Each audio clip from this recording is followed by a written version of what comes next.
One often hears that there's no money to be made in music anymore. But then, there was no money to be made in music when Bob Dylan started his career either, at least according to Bob Dylan.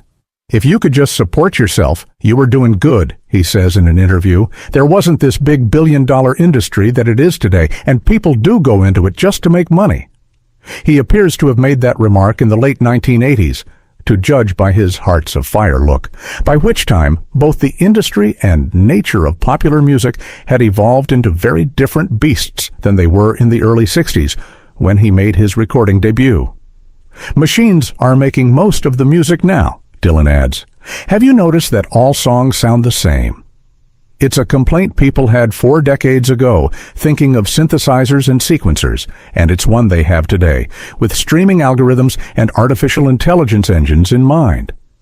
Not that Dylan could be accused of failing to change up his sound, or even of refusing to acknowledge what advantages they offered to the individual musician. You can have your own little band, like a one-man band, with these machines, he admitted, however obvious the limitations of those machines at the time.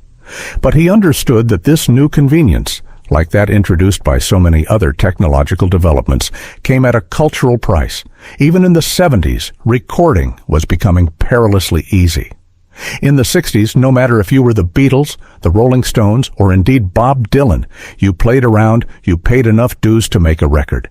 But bands of the following generation expect to make a record right away without anybody even hearing them. As for the solo acts, if you're a good-looking kid or you've got a good voice, they expect you to be able to do it all.